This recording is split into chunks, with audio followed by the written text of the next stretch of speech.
Hello, my name is John Murph, and I'm going to interview the fabulous bass player, Petro Klamapanis. And we're broadcasting live from Bowers and Wilkins at the Sound Lounge at the Moxie Hotel in East Village. And it's a pleasure as part of the 2020 edition of the Winter Jazz Festival. And how you doing, Petros? I'm very well. I'm gonna play a tune that I love a lot. It's called "Smile" by Charlie Chaplin, and it's a rendition that I made for solo bass and looper. Okay, very good.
Very nice. Thank you so much. Now remind me of the name of the tune. Remind me of the name So of the tune. this was Smile by Charlie Chaplin, and it's a song that I love playing. I learned it when I was a kid, I guess, and started in like including it in the solo set. I have a solo project that I call Rooftop Stories, and it's basically like a video series that I started for social media, YouTube, and it's music connected to different cities around the world. Mhm. So I've recorded a song in Athens, in a rooftop in Athens, another song in Japan, another song in Tel Aviv. So it's like a series of videos. And Smile I have not recorded yet. Mhm. And at some point I hope I record it at a rooftop in New York. Which Okay. it seems to be a very difficult task because of the rules and the regulations Mhm. to have access on a rooftop. But anyways, I'm hoping that I will make it. Okay, so talk a bit about that whole process of traveling and making these videos and capturing um, the musical essence of a particular place. Like, what is your process like? Are you doing like research in terms of the folklore of that particular place, or are you capturing something just coming outside of you and you're projecting? How is that process? Well, it's simpler than that, I guess. I'm trying to combine my touring schedule with this project, basically. And because my life is a lot on the road the last 3 years, I thought that, okay, I should, somehow incorporate it with my creative process. So when there is a song that I feel that it's somehow connected to a city that I'm visiting, and then I manage to find a production team, like a camera engineer, then we kind of hook it up. Yeah, it's kind of an informal process, I guess. Okay. Talk about some of your wish list of places you want to go to. I know we were talking about Mississippi, and I was like, yeah, you kind of want to go there, but but you could. It's like there's a lot of great music from there. That's, I bet. that state, blues and jazz and a whole lot of stuff. But what are some of the places you want to visit? Yeah, well, I would like to explore more of the states. To be honest, I'm kind of stuck in the New York tri-state area, and then of course West Coast. But I would love to travel more in the states. For example, now we're gonna go to Denver, and I'm very happy about it. We're gonna go to Colorado for the first time and perform there. So yeah, I'm very glad about it. I'd like to explore more of South America. I've been once to Brazil, but I want to go back because I love the music from Brazil. I love the music from Peru. I would like to go to Peru for sure.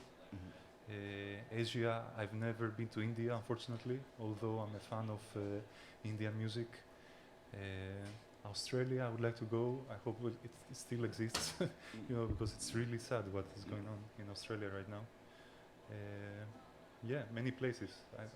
I travel a lot, but still there is so much to see on our beautiful planet, I guess. Okay.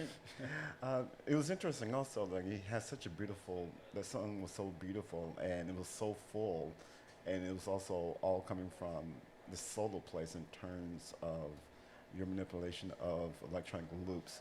When did you start doing that with your own artistry as a bass player? Yeah. And what was that process like in terms of learning how to manipulate electronics and still make it sound full like a band without it sounding like electronics? Yeah. Well, the first time I saw somebody doing that was Jaco Pastorius back in the 70s, 80s. I mean, I saw that when I was a teenager in the 90s, and I love Jaco. He was my first big influence on bass. So slowly I started experimenting. My first loop pedal was actually a delay, like a longer Right, delay, right. like a 2-second delay thing. And slowly I started getting used to this setup, and it's quite hard, to be honest, especially if you want to be rhythmical. You really have to be precise. So it took me, a while until I could, groove better and be better with the instrument. So it was a quite long process. Yeah. Oh wow! Yeah. Wow. So were you working with the pedals and Electronics Friday do your performance. I missed that performance because I was elsewhere at the Yeah. dance. But Yeah. talk about that. That was your debut with the Winter Jazz Fest. Yeah, it was the first time to be part of this fantastic project, fantastic festival. This year is even bigger and more ambitious, and that's amazing. We played, I performed with my trio Mm-hmm. that features an Estonian piano player called Christian Randalou Mm-hmm. and Obed Calver, a great drummer from here. And we presented our last album called Irrationalities Mm-hmm. at Zarcher Gallery. Mm-hmm. It's a beautiful place. Never performed there, and I'm very happy that I discovered it through Winter Jazz Festival also. It's on 33rd Blicker Street. Mm-hmm. Yeah, and we performed music from Irrationalities. I did a little bit of solo. It was very nice, very good. Okay. Talk a bit about the inspiration behind that title. What did you want the listeners to gather from that title and the music? From Irrationalities? Yes. Well, it was inspired mostly from the political scene in 2016 and the effect of the election of the current government had in our community, the artistic community. Mm-hmm. Things kind of seemed very odd and strange, Mm-hmm. and it makes sense. Didn't make sense. And this situation combined with some personal things that happened to me kind of sparkled the inspiration for this album. Mm-hmm. You were mentioning the 2006 election, and that is such a shift for so many people in the artistic community and outside, depending on who you are. And that shift could have been positive, that shift could have been negative. In terms of that 2016 election, when results happened, I'm thinking the U.S. presidential election. What was your response, and how did you, from an artistic standpoint, what did you wanted it to do after the election? Well, basically try to, with music express something positive, and be inclusive and somehow balance this weirdness. And I feel the same, everybody from my circle and from the artistic community in New York especially feels the same. So although this event was, kind of weird, then I feel that the effect that had in our community was positive in the end, because it made us focus more. Oh, okay. What's the next song you're going to be playing for us? So the next song is coming from Argentina, actually, and it's called Alfonsina EMR. It's a beautiful song by Ariel Ramirez that became famous in the 70s by Mercedes Sosa. Okay.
Thank you so much. That's such a great song. Um, Before you perform, you mentioned that the song's from Argentina. Talk a bit about your discovery of that song and what drew you to in terms of wanting to put your own imprint on that. Well, I discovered it through a recording, an ECM recording actually, by a great Swedish piano player, Bobo Stenson. And then, grew on grew on me. So for the past 15 years, it was one of my favorite songs. Also, one of my favorite bassists, Avishai Cohen, plays it also. It's in his repertory. I found out much later, actually. But I can say that it's one of probably my top 5 songs. So it made sense to include it in the solo set. Okay. Yeah. You say you're one of your top 5 songs. What are your top 5 songs in terms of? Now we're doing lists. Like, what are your top 5 songs and what's your go-to, your comfort food for doing solo bass playing? Yeah. What are my top 5 songs? You say? Well, I would put "Smile" up there. "Smile" is a beautiful song for sure. I love another song. It's from Greece actually. It's called Thalasaki. It's also part of our trio's repertory. Okay. Thalasaki it's a traditional song from the Greek islands, and Thalassa means the sea, and Thalasaki is the diminutive of the sea. It means my little sea, basically. An old song for the fishermen in Greece, actually. Yeah, what else? I love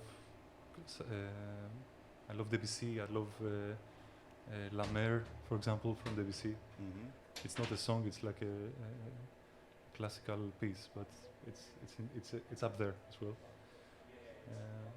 Yeah. Okay. You mentioned Greece, and you're from Greece.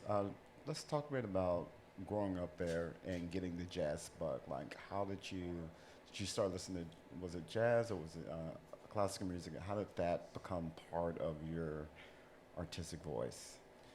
So, yeah, I grew up in Zakynthos. It's a small island in the west of Greece, and this island is very much influenced by the Italian culture.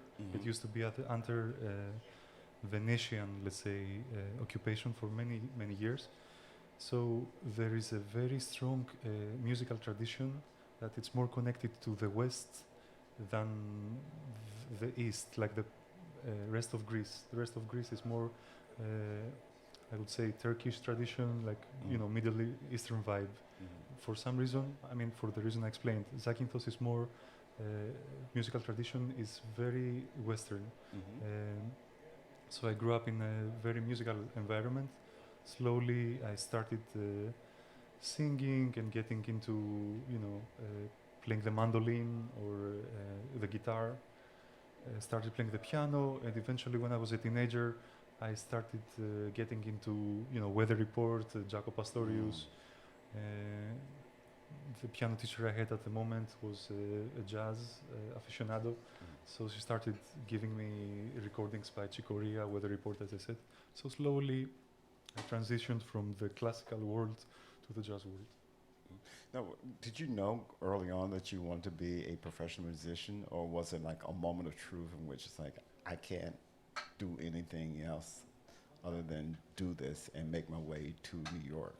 Yeah, well, I had a very strong urge to play music and spend hours with playing music, but it was not an easy decision, especially because of social and family context. It was an obvious thing, and although my parents encouraged me to play music, they wouldn't see me be a professional musician, and they were kind of more conservative.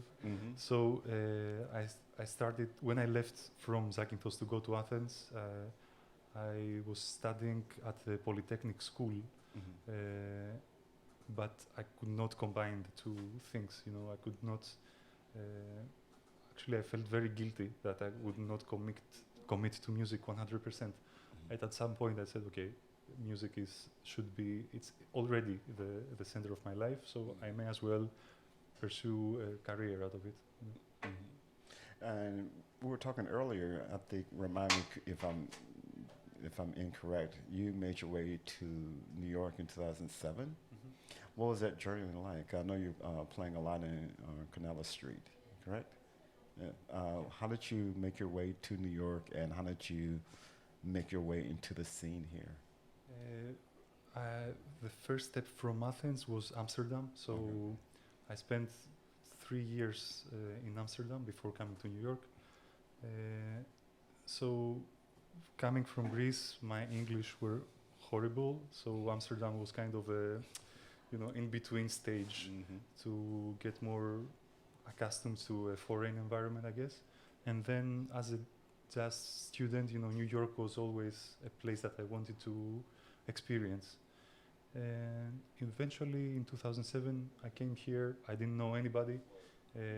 I started studying at Queen's College, and slowly I started meeting musicians that I liked, played sessions, would visit Smalls or Fat Cat and mingle with the musicians. So slowly, I guess I became a part of the community. Okay. Yeah. Being in New York since then, how has that shaped you as an artist and as a composer? Just soaking up all the multicultural opportunities that you have here. Well, New York is the place that, how to say, makes you be yourself more than any other place. It's kind of a survival thing, I would dare to say. If you don't follow your voice or your urge, you're not gonna be able to survive or add something to what's there already. So it was a very big kick, and I feel the same story, the similar story you would hear from any musician in town. So it was very important for me. I discovered that I could compose music. I discovered that I could, be a band leader. It was I'm very grateful for the New York effect. Very good. I think we have one more song left. Could you tell us what we're going to listen to? Yeah, this is Footprints by Wayne Shorter. Okay. And it was the first rooftop story video that happened on a rooftop in Athens. Okay.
Thank you so much. Thank you. And I'd like to say thank you again to the fabulous bass player and composer, Petros Klampanis. Thank you so much. Thank you.